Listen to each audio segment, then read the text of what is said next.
పెద్ద ఇదేం కాదు కానండి, నాకు తెలిసిన చిన్న మాట. ఈ ప్రభుత్వం అనవసరంగా ఊరికే హిందూయిజం మీద హిందూయిజం అంటుంది. అసలు దీన్ని ఎందుకంటే అమ్మని పిలవడం తప్ప అండి మనం చేసే తప్పు? కన్న తల్లిని అమ్మ అని పిలుచుకుంటున్నాం, అంతేగాని వాళ్ళకి మళ్ళీ అమ్మని పిలవడానికి సిగ్గుపడి అమ్మలే సిగ్గుపడుతూ మమ్మీ అని పిలిపించుకునే సంస్కారం కాదు కదా.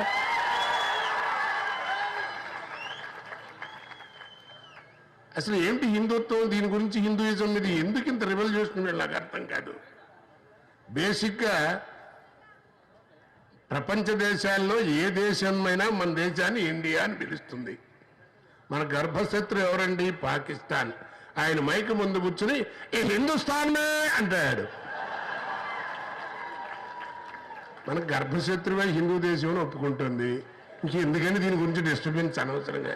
పిచ్చోళ్ళు కాదు, పిచ్చి మాటలు కాదు. రెండు, ఈ హిందూయిజాన్ని నశించాలి, హిందూయిజం ఉగ్రవాదం అని అనేటువంటి వీళ్ళే పైన పరిపాలిస్తూ వాడి స్పీచ్ అంతా అయిన తర్వాత జై హింద్ అంటాడు.